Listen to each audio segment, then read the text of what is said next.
Holy fucking flippin' moly, I'm fucking back again for another one of these Thrift episodes. I still can't remember what episode this is. I don't fucking know. 25, 72? Life fucking blends together. Time keeps flowing. Anyway, the channel's grown a bit since last time, so just a warning, this is not like other Thrift series. A lot of other Thrift people, they visit thrift stores multiple times, they put together the best of the best. I ain't got that kind of time. I only leave town once every 2 months. I like to call this the poor man's dinner. You got a piece of celery, half a can of fucking soup, and you gotta stretch it out over a meal. Except it's a meal with a fucking lunatic, so, it's fun and fulfilling. Anyway, enough stupid fucking rambling, let's get into this. Starting out at Goodwill, boy howdy I tell ya, the fucking game sections at Goodwill's get meeker and meeker. I remember, like, 5 years ago even, how many games they would have and shit. I should have taken advantage of it. I feel like Goodwill's trajectory, it's like, and I don't mean to be crass, it's like, I feel like a guy in, like, the Great Depression. Like, I don't know, all the food's fucking drying up, it's less and less to go around, it's the fucking, I don't know. Goodwill is like, it's like a musical child nightmare when it comes to getting video games. Boy, yeah, this is a fucking terrible analogy to put on something as small and meaningless as Goodwill. Never mind, we're moving on. Next in the toy section, this is pretty fucking neat. I used to own this. This is like you connect tubes and tunnels and there's Ferris wheels and you drop a mobile from the top and it goes all the way down the path you created. I don't know, it's cool. I don't need it, I don't got space, but respect. This is something cool about, like, making the path and shit. That's why, like, if I was, like, rich and had a giant house, I could see myself getting, like, the model train set and building the little city and shit. Like, that sounds pretty cool. For now, I'll stick to city skylines.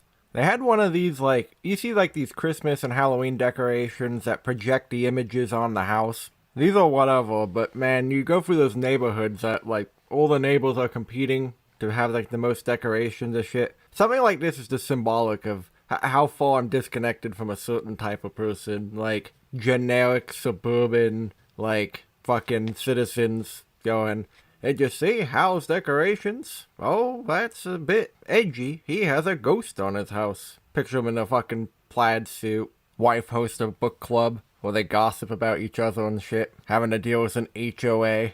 They had this thing that was slightly neat. There's a lot of, like, physical attachments for the iPad I noticed, and this is one of them that, like, turns it into a pinball machine, kind of. I mean, this is, like, okay, but man, I tell you, all these pinball games and everything, you just can't replace the physical machine. Machines will replace us before we replace the pinball machine. Oh, look, a bunch of Wii Fit birds. Remember when they were being hyped up? They were gonna get expensive and rare. Meanwhile, they're all fucking rotting on the shelf because nobody wants them. They had this thing which is fascinating but scary to me. It's these headphones, but they go on your neck. And, like, it's supposed to sound like music playing in a headphone. Like, nobody else can hear it. But you don't have headphones on your ear. Like, some vibrations for your neck. I'd be so paranoid that the song's just playing out fucking loud. Like, what the fuck? Also, what's with the image on the front?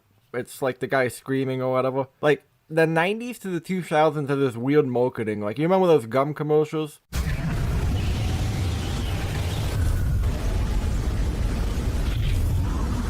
Peppermint that cools as you chew. New 5 gum. Stimulate your senses. Like, weird marketing. Well, the product has a physical effect on you, which is often negative. Like, remember, like, Capri Sun was killing people and shit? 5 gum was teleporting you to another dimension where you probably fucking were trapped forever. I mean, what the fuck? Now this guy's screaming, like, interesting marketing. I found this slightly amusing. Official price, like, makes those children's toys, but it's a phonograph. I found that interesting. I guess back in, like, the 70s or 80s or whatever, like, kids, I mean, compared to the fucking Slinky, and no disrespect to the Slinky. If I lived in a house with stairs, I would rock the fucking Slinky, but when you got the Slinky and the Rubik's Cube and the coal mines, I guess fucking a child having a phonograph is something. And that's no disrespect to records. I like vinyl record. I own some. Speaking of vinyl records, they even had Dan Snyder's favorite album. They had all these Magic Treehouse books, which is nostalgic for me since they were around when I was a child. But one interesting story, I can't remember which one it is. It's either the one about the Titanic, because I was obsessed with the Titanic as a kid for some reason. Or it's, I think, maybe the one with the ninjas. But there was one specific one that was what I was obsessed with. So, back in elementary school, like, the older kids would read the books to you, because, you're wee lads. And, like, I'd have her read the same one every time, which I'm sure was very annoying too. But like, this was the only one I wanted, motherfucker. But then tragedy bestowed upon me because there was another kid, some girl, and she like decided to read a fucking different book. It was this one. It was the fucking dolphin one. And I remember falling asleep and drooling. They probably thought I was retarded. They also had this book about rude hand gestures around the world. Imagine, this is what I was thinking, imagine being such a fucking asshole that it's not enough that people in your own country know that you're an asshole. It's not enough that people in the Western world know you're an asshole. You want to break through language barriers and so you can be an asshole to anywhere in the globe. Middle of Africa, middle of Asia, fucking Antarctica. Like, imagine being that committed to being an asshole that you go and purchase a book and you don't learn the language of the place you're going. You simply learn how to be a fucking dick. Well, Goodwill didn't have jack shit, but at least fucking the next one we're going to does. St. Vincent's. It's a cool thrift store. God, Goodwill, you know, I'm committed. I like Goodwill, but man, I tell you, we're leaving that underworld for now. We're being saved by St. Vincent's. I am fucking Apollo, and Goodwill is Hades, and I am descending to the underworld, and now I'm rising again. Anyway, at St. Vincent's, look at all these glorious fucking video games. They have fucking games. I didn't end up grabbing too many just because a lot of them were ones I either already owned, didn't want, or well, for PlayStation 2, where I'd prefer the Xbox original version. They had this game for Diego. He's a spin-off character from Dora the Explorer. I didn't buy this game because it's probably stupid. Plus, I mean, it's a fucking children's game. But I found it funny because it feels like a game that I would have owned if I was a child at the time. Gonna lose some street cred for this one, but when I was a kid, I liked Dora the Explorer. It was one of my favorite shows for little while when I was a very young kid, like toddler range, and I was obsessed with dinosaurs, so I feel like this game would have been up my alley. I grabbed this PlayStation 2 Pirates of the Caribbean game. I briefly played it and I remember not being a fan, but I'm curious to revisit it because I was also obsessed with pirates and the Pirates of the Caribbean movies for a while, and they're still great now. I also picked up GTA San Andreas because I figured it's about time I get it. They had some weird, like, electronic thing in the glass case. I don't know what it was, but me being me, when I first saw it, I assumed it was a Pong console. They also had this cool retro monitor. I mean, these things are neat.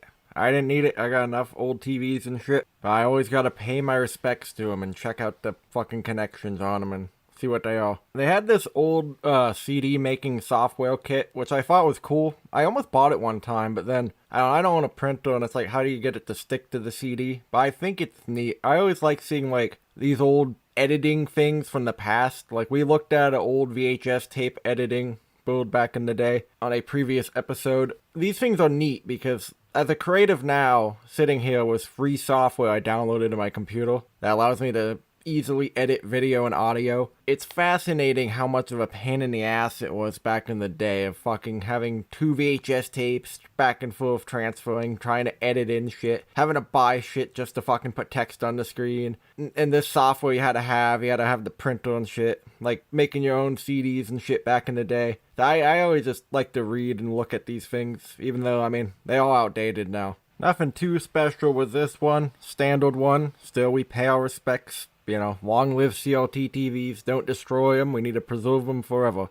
They'll probably last forever if we fucking preserve these things. But here's the thing with this. Look, when I worked at Value Village at one point, and the only people who bought them were people like me, and they did not sell well. So my question to St. Vincent's is, why the fuck are you charging $100 for this? They're all fucking CRTs that could go for this.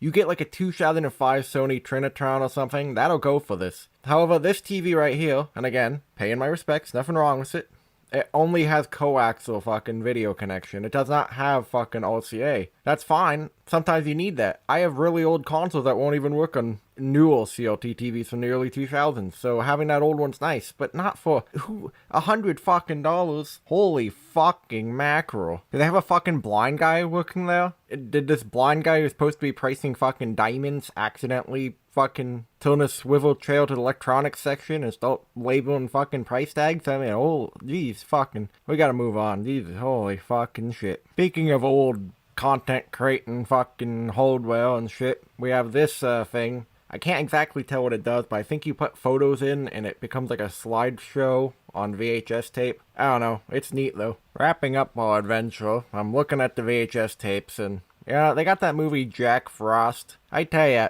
I know it's a children's movie, but isn't it kind of a horror film too? Where it's like, and I can't remember the movie too well, but I mean, I know he doesn't kill the fucking family, but a family member of yours has like, first of all, I mean, throw all biology science out the fucking room. That's been changed now. But your fucking family member's been trapped in a life form that's made of snow that will melt. Like, does he come back every year? What a terrible fucking existence. Like, your family member probably had shit to do. Now he doesn't have a job. There's no income coming. And how painful is it to fucking melt every year? Does the carrot rot? You gotta give him a new nose? I mean, talk about a fate worse than fucking death. Well, anyway, mateys, the fucking pirate ship is landing at the fucking coast. I couldn't think... the pirate ship's it's at the island. It's done. The adventure's over. Till next time. Eventually, I'll pop up with another rambly, retorted fucking thrift video. Have some fucking fun out there, people.